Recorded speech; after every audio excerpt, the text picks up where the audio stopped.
And one of the first things that we're going to talk about under macroeconomics is the subject of capitalism and socialism. Okay, capitalism and socialism. Now, if you recall from our quadrants, so macroeconomics is a scientific study of how societies deal with or answer three questions regarding the problem of scarcity, which is where the goals or needs or wants are greater than the resources or factors of production that we have available to meet those needs. Okay. Now remember, when we talked about economics as a scientific study, we said that are the conclusions that we draw can be positive or normative. What I'm going to try and do in this lesson is focus on the positive economics of capitalism and socialism. When I say positive, remember what I mean is, I don't mean like, thinking positively. What I mean is what is. I really mainly want to talk about what capitalism is and what socialism is. Now, in that, I am going to bring up some normative issues. So you will feel some normative issues. And you should, because there's a lot of normative going on in capitalism and in socialism. So if you object to capitalism or you object to socialism, that's okay. It's okay to object to capitalism and socialism. But what you need to do is you still need to understand capitalism and socialism regardless of how you feel about them. And you have to understand them from an economic point of view, and that's how I'm going to describe them. Here's what I want to do. I want to start off by reminding you of the three main economic questions. Okay, so question one is the what question. Okay, so what do we want? What do we need?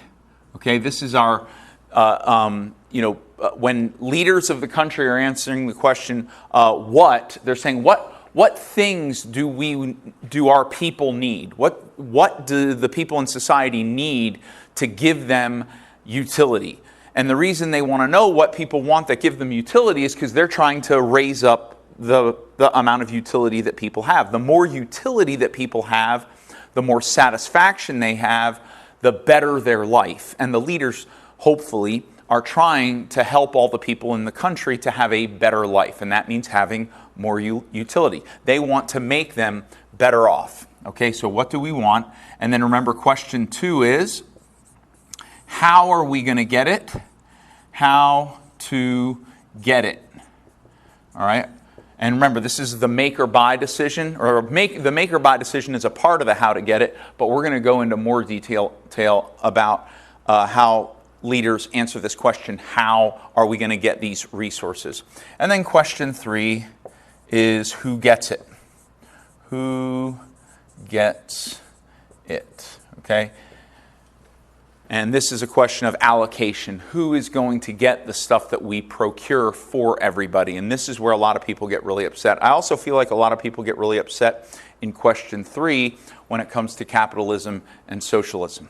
We're going to start with question one. So we're going to understand capitalism and socialism by going through the three economic questions. Question one, what? We're going to call them the what.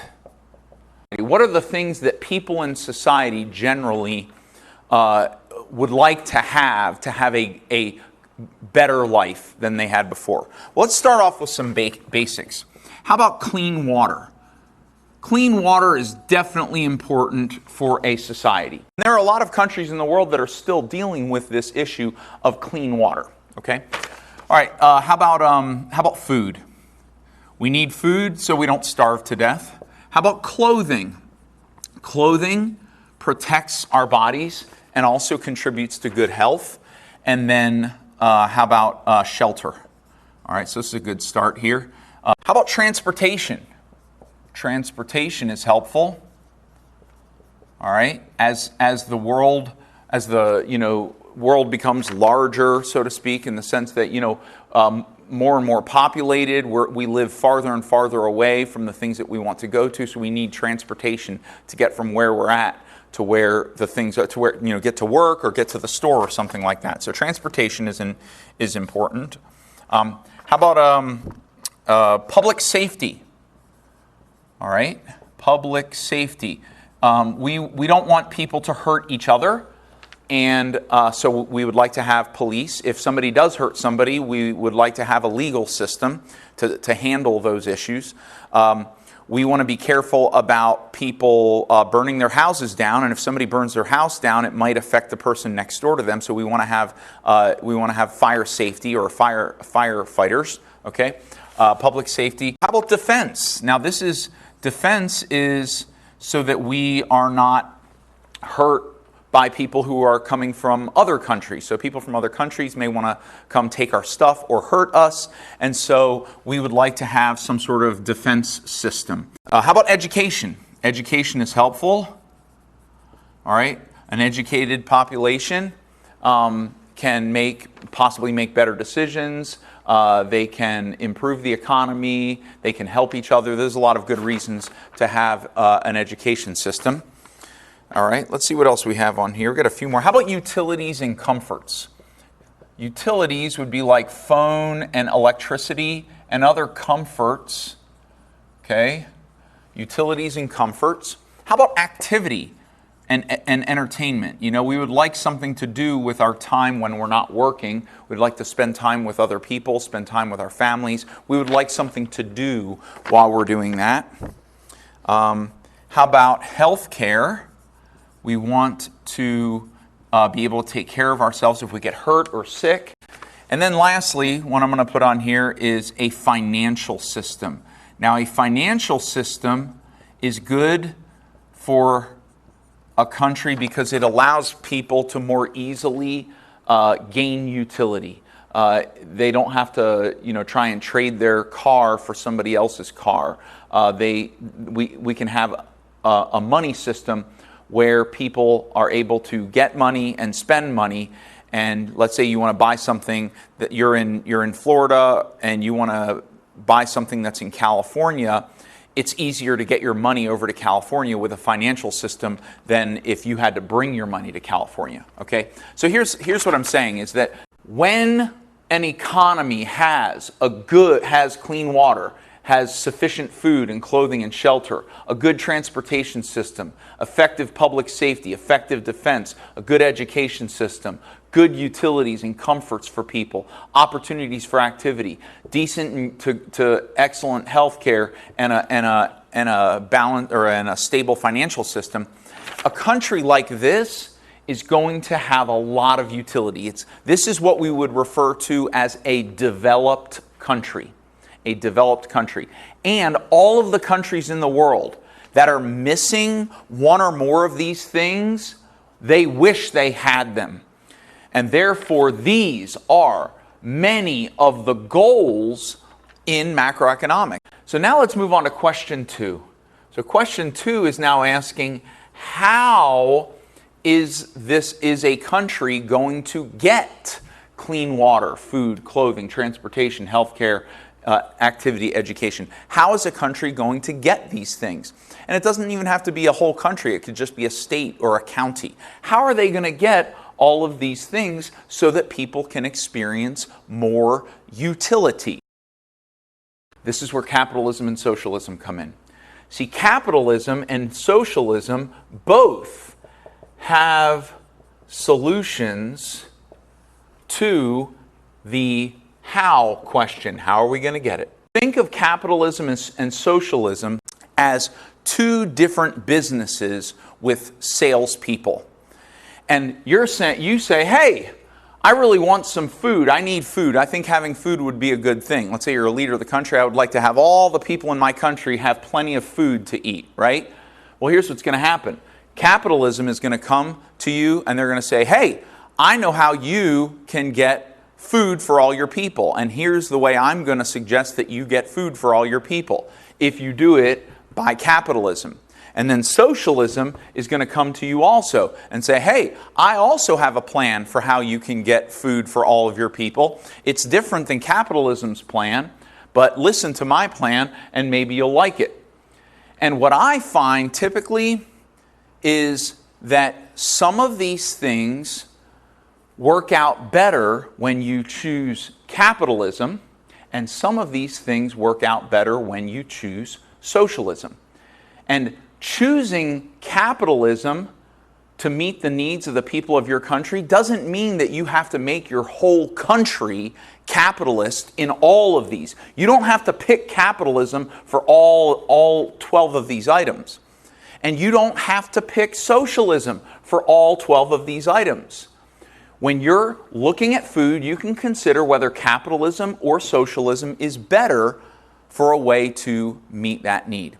In some of these things, capitalism and socialism both can play a role in meeting that need for the people of that country. Okay? Now, but in order to understand that, let's go ahead and go through some of the characteristics, the qualities of capitalism and socialism. All right, capitalism. Under capitalism, all factors of production are owned and controlled by individuals, or I'm going to say small groups of individuals. Okay? All factors of production are owned by people. Now, remember, factors of production, that's land, labor, and capital. Under capitalism, all pieces of property in the country are owned by individuals. Okay, so the piece of land where Walmart is built, that piece of land, that's owned by a company, or like a company of people. That's either owned by one person or a small group of people. The land that your house is on, that you live in, is owned by an individual or a group of individuals. And this makes sense. We understand, here in the United States, we understand that Walmart is on a piece of property that is owned by a person. And your house is on a piece of property that is owned by an individual or a group of individuals. Even if you rent, you're not the owner of that property, but it is owned by a person or a group of individuals. If you do own your house, then you own the piece of property that your house is sitting on. Okay? But let's take this land thing just a little bit further. See, under capitalism, we didn't say most factors of production are owned. We're saying all factors of production are owned and controlled by individuals and groups. So, the road that is in front of your house, that the driveway is connected to, the land under that road, that's owned by an individual. The road that's actually on top of the land that's in front of your house is owned by an individual or a group of individuals. And if that individual doesn't like you, then you don't get to drive on that road. You can't pull your car out of the driveway because that road is owned by an individual. And therefore, you can't leave your house unless they let you leave or unless you pay them to leave. So they might say to you, every time you drive on my road, you have to pay me $1.50. And so that means that to leave your house in the morning, you have to pay $1.50 to drive on the road. To come back at the end of the day and drive on the road, you have to pay $1.50 again. Now, what you'd probably do is you'd probably pay, like a monthly fee or something. You'd pay them like $30 a month just to be able to drive on their road. But don't forget, there's going to be another road that you have to drive to work, and that road could be owned by a different person. And so you may have to pay that person. So you may have to have a system of 13 different people that you pay every month so that you can drive from your house all the way to work and back. Okay, the highways, they would all be owned by individuals. Everything. The beaches. You like to go to the beach? Well, you would only be able to go to the beach if you pay the owner of the beach to be able to go on the beach. Or if they were a nice person and they let you go onto the beach. But under capitalism, all factors of production are owned and controlled by individuals. Now, that may seem a little absurd to you, but that's what capitalism is. Under capitalism, factors of production are owned by people. Okay? So, capitalism. Under socialism, all factors of production are owned and controlled by the entire society as one group. Okay, so all factors of production all land, all labor, all capital is controlled by everyone in society. What happens is that everyone in society, all 300 million of us, we all as a group own all of the resources.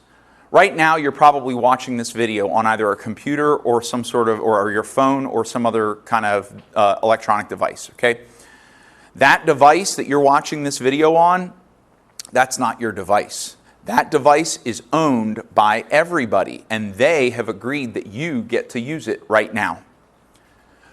Your phone, that's not your phone. That's everybody's phone.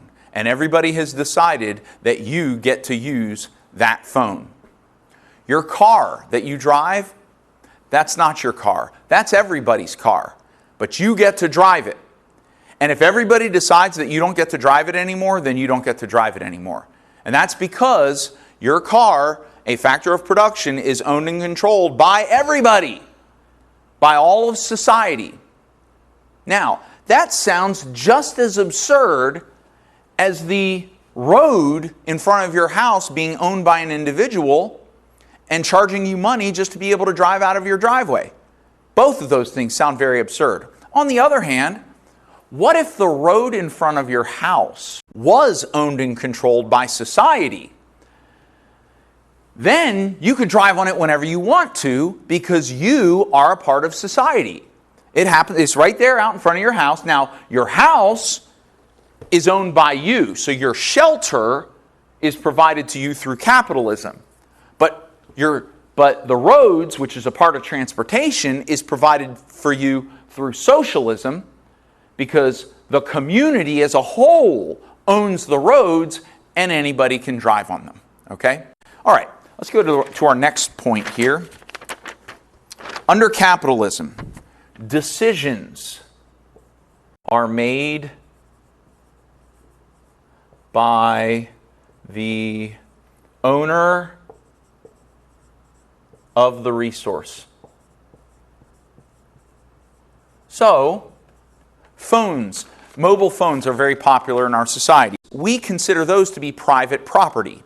People own their phone. That's a capitalism thing, okay? We own our phones. So decisions about what to do with the phone are made by the owner of the phone, right?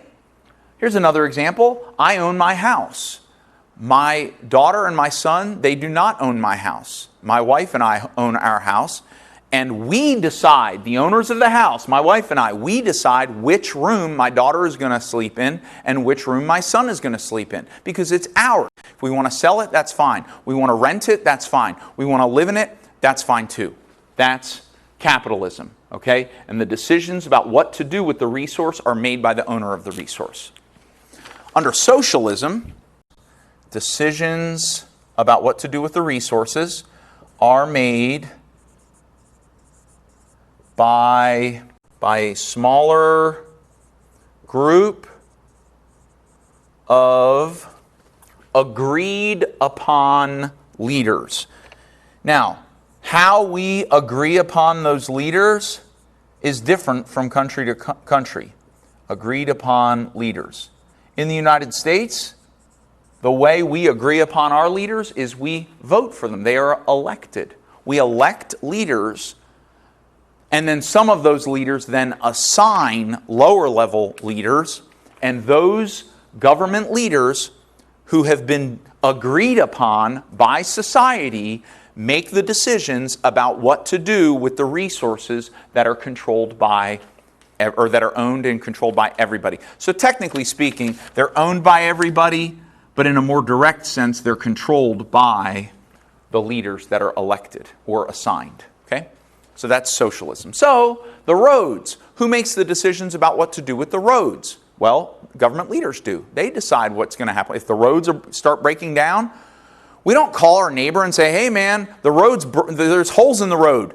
Do something about it. No, we call the government. We call our government leaders and say, hey, the road in front of my house is messed up. Can you please come fix it? That's because we have agreed that part of transportation is going to be a socialist system. Not the car part, the road part is a socialist system where the factors of production, the land under the road and the road itself is owned and controlled by everybody as one group, and then we assign people to make decisions about that road. Let's talk about labor. We talked about land. What do we talk about labor? Who owns labor? Okay, well, labor in the United States, you are a person, I'm labor, right? My labor is owned by me. I own my labor.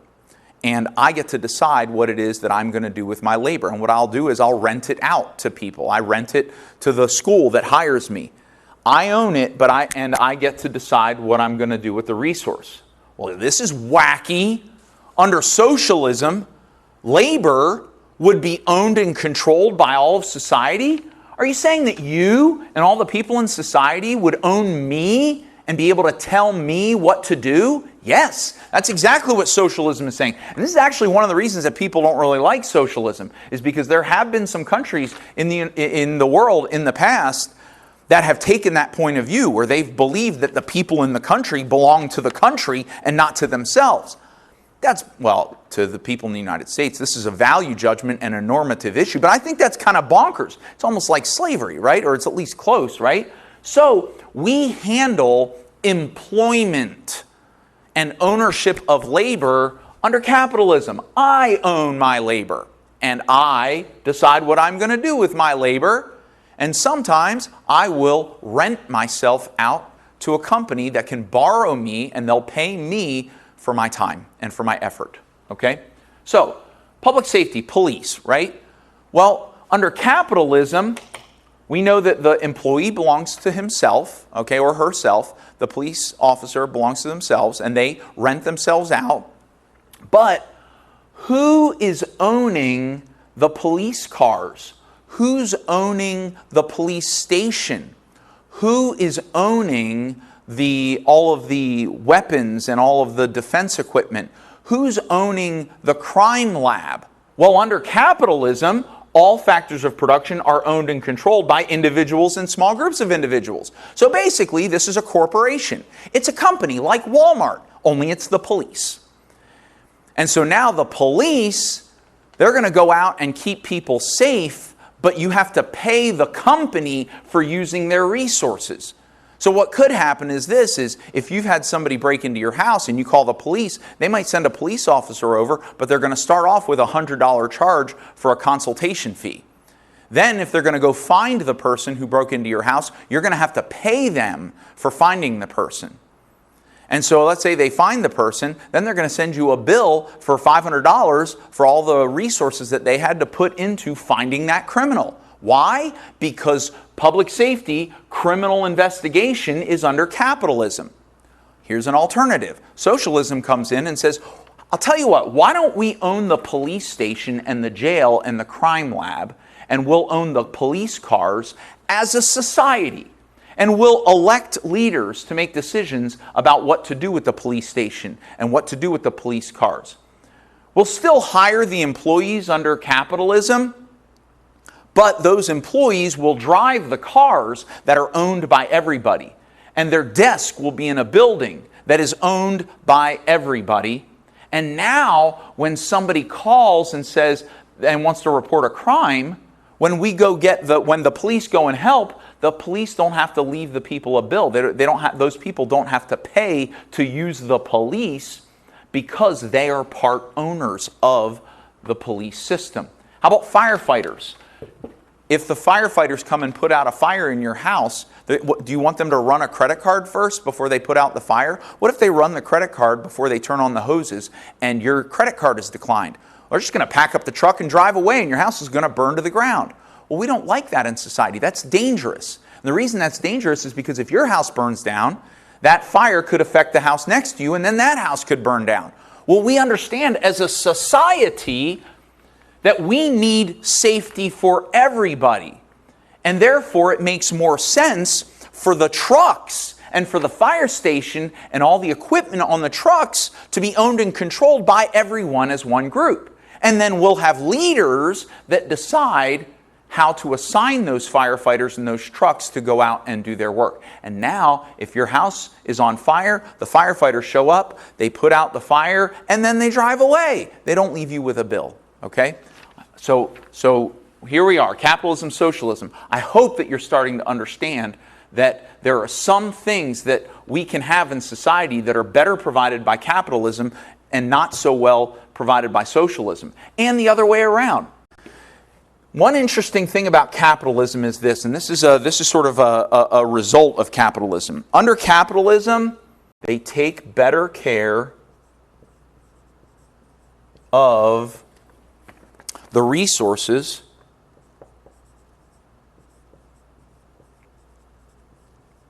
and are more efficiently employed. The resources are more efficiently employed. What that means is, under capitalism, we can get more out of the same plot of land than socialism can. Under capitalism, we can get more out of one employee than socialism can. Now, this is a generalization, but like I said, generally speaking, this has been shown to be the truth.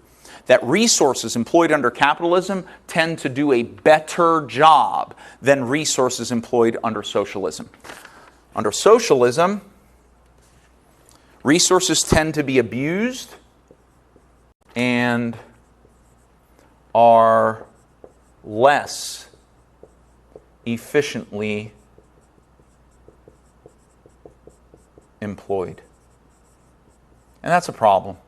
This is another one of the reasons why many people don't like socialism.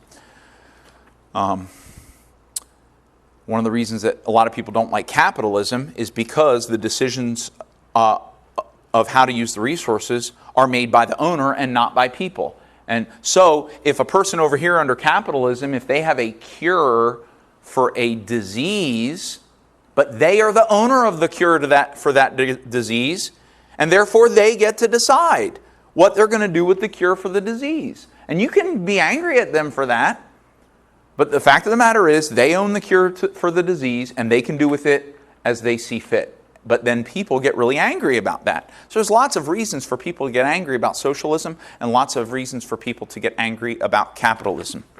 Last thing I'm going to say here is we call things that are done according to capitalism, we call them private. We call them private. And things that are done according to socialism, we call them public. So, if you attended a public school when you went to kindergarten through 12th grade, or for some of that, if you ever attended a public school, that school was, that's how the government, or not the government, that's how the people in general agree to gain education for their children through socialism. But some of you might have attended a private school. A private school is capitalism's answer to education. Capitalism, what is? This is a what is. This is not a what should be. And this is a what is for socialism, not a what should be.